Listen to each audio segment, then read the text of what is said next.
All right. Tough game, obviously. Really, credit to Georgia. They did a phenomenal job preparing their team for us. They outcoached us. They outplayed us today. They did a really good job. That being said, I think our players, that locker room's hurting a little bit, but they're ready for an opportunity to grow. Anxious to get back on the practice field. Certainly a lot of things that we can clean up and fix. We talk about game ones. It comes down to turnovers. It comes down to penalties, comes down to missed tackles, and we really lost a lot of those battles tonight. Didn't have a lot of success stopping them. They did a really good job on the perimeter, and their players played really well. Stetson played really well. They have good guys, and you can't afford to play poorly against a good team. So that showed up today. Dan, when you guys speak about not beating yourselves, 2 interceptions, particularly the second one when it's a 14-point game and you guys are heading into the red zone there at that point, and that swings, and then 9 of 10 on third down, when that was such a point of emphasis in terms of not beating yourselves, and would you argue that you really did beat yourselves there when it was competitive? Yeah, I mean, both those things obviously really hurt us. The takeaways were bad, and they dominated us on third down. We just weren't able to get off the field. Obviously, the takeaways, that was the second takeaway is one that Bo would certainly want back. They were playing buzz coverage into a quads look and forced the throw we don't need to force. Bo knows that. He knows that the minute he walked off the field. On third down, we have to do a better job, preparing our guys. They got the ball on the perimeter, and we didn't have great answers for it. And on the coaches show, you mentioned, I think, missed tackles, penalties, and turnovers are the 3 things early that show up. I think all those things pitch early. Kind of, what's the teaching moment there in terms of, correcting tackles in particular? Yeah, I think, the biggest thing really for our team is seeing that. We got to go back and be great self-evaluators. We got to go pull up the film and evaluate exactly how we perform. I think every one of our players will tell you they have more in the tank and they can do a little bit better. Same with our coaching staff. This is 100% on me and our coaching staff to do a better job preparing our guys. But we have to create those moments in practice. If you don't do it in practice, it's not going to show up in the game. So we can do it better in practice. You just said it was kind of a tough locker room in there, but I'm just curious, how are you feeling? Especially with all the lead up to this game, like people have been talking about it for months. Just, how did it feel to meet Kirby midfield there and just have this one under your belt now? Yeah, everybody knows I have a ton of respect for Kirby. I told our coaching staff before this morning, before we ever played the game, we had a staff meeting. I said every single one of our goals is going to be ahead of us, regardless of how this game comes out, right? So win, loss, draw, every one of our goals is still right here in front of us. Our players feel the exact same way.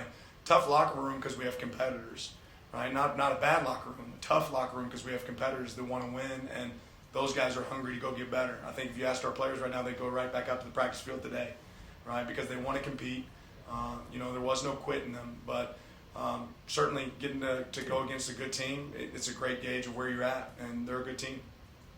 Coach, you kept the quarterback competition pretty hush-hush. You go with Bo. You kept him in there the entire time, even as the point spread started to jump away from you. Can you just kind of speak to what you saw in camp from Bo and the reason you kept him in for the entire game today?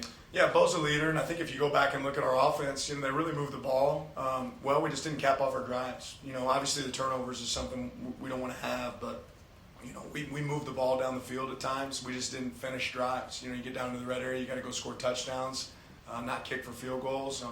We had a couple chances down there that we didn't capitalize. Bo's going to go evaluate himself. We have other quarterbacks on our team that obviously can compete as well, but Bo's our quarterback. Bo did a good job today of handling some adverse situations, but he's also going to figure out how can he improve, right? Just like we can as a staff. Yeah, quick follow-up. You had plenty of conversations with the players coming off the field after touchdowns given up to Georgia. Can you just talk about what you were saying to guys like Noah Sewell and stuff as they're coming off the field feeling kind of defeated?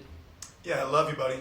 I'm proud to be your coach. That doesn't change. Us playing poorly doesn't change the way I feel about you. It doesn't change the way that I want these guys to feel about the direction of our program where we're going. And Noah, the composure of our guys throughout that game, even though playing poorly, was at next level. Those guys handled it well. We're not satisfied. We got to go get better. We got to go improve. But like I said, every one of those guys is ready to do that. Dan, can you talk a bit about the scheme in terms of what you wanted to take away? It looked like Stetson had to make some plays. One, he scrambled, got loose, threw a touchdown. Another one, a pretty deep third down out route. Looked like you forced him into some things. And also, Brock Bowers was relatively held in check. How much of a priority was that for your defense? Yeah, we certainly emphasize Brock. I think Stetson did a good job of being able to move the ball, on the perimeter, and he's elusive. So even when you do pressure at times, you're not able to always get home. I felt like we wanted to do a good job of making sure the ball got out, outside.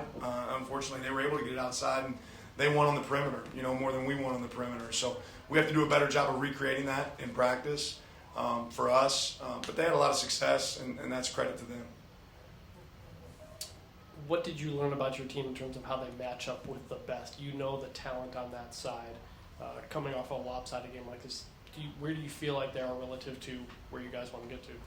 Yeah, I'm taking our team. I'm taking our players. We have to do a better job of coaching our guys, and growing them and developing them. But let's not discredit Georgia. They have a lot of talent. They have a lot of talent. They've been recruiting there and building a program for a long time. I won't take anything away from them, but we have guys that we can play winning football with, and we have to grow this team to do that. Dan, in a game like this, what are some of the positives that you can take away from this experience? You're really going to have to go back and look at the film. I think one of the biggest positives, like I said, is we have a locker room that's hungry to go get better. There's not a bunch of finger pointing going on in there. You don't see guys throwing trash cans. That's not the team that we have. You have a team that's frustrated that wants to improve, but I think we walked away saying, okay, how can we get better? Dan, in sticking with Bo, particularly late in the fourth quarter, why not go to tie? What would it take, basically, for a fan base is going to ask? They want to see tie times even last season, but in terms of even just today, all right, maybe not every mistake, every issue is Bo's fault, certainly, but why not go to tie? What would it take to turn to tie in a game at this point? Yeah, I just think we wanted to get our offense an opportunity to get a drive and get in some rhythm there. Obviously they moved the ball down the field there on that last drive. We didn't capitalize it with the score, but give them an opportunity to get in rhythm and get a feel for the game. We've got a lot more football games to prepare for beyond this one, and just moving on just in this game wasn't the only answer. It was grow as a team right now for the next game here.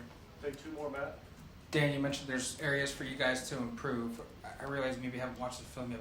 Off the field immediately, what are those areas that come to mind that you feel like there needs to be a jump between now and week 2? I mean, I think we need to create some more explosives offensively, and then defensively we have to stop those, but we have to tackle much better. We didn't tackle well enough on the perimeter. We didn't get off the blocks well on the perimeter. I think they were able to, take advantage of some of our rush. When we rushed up the field, they were able to put the ball back behind us, and we got to do a good job of retracing with relentless pursuit on defense. Obviously, third down, kind of on both sides. I think we were a little bit better on offense than we were on defense. We weren't good at all right now today on defense. So that's going to be an emphasis for us. Does that surprise you defensively that you guys weren't good on third down? I mean, they're a good team. Do we want to play better? Absolutely. We didn't play as well as we want, but again, credit to them for having a good plan and doing a good job. Last question, Eric. It's also, an indication of when you talk about third and short compared to third and long, it's a little easier to convert. Are there moments in your career, right here, in terms of, this is obviously a shortcoming, a tough loss, are there moments, obviously, as a head coach, that you can draw from in terms of how to respond and what the next couple of days look like, and maybe walk us through one of those early on in your career when you weren't a head coach? Yeah, I've been a part of a lot of wins. I've also been a part of a lot of losses, right? And I've seen great coaches handle situations like this before. I was part of one of these last year. We felt pretty disheveled last year walking off an SEC championship game that we didn't win and didn't play well, and we turned that into an opportunity to get a lot better, right? So I've seen the best do it, whether it be Coach Smart or Coach Saban or any other coach. We got to take our team, look for our opportunities to improve, and guess what? Regardless of the result today, we would have to do the same thing. Right, it's about what can you go fix and how can you improve. Thanks, Coach. Appreciate you guys.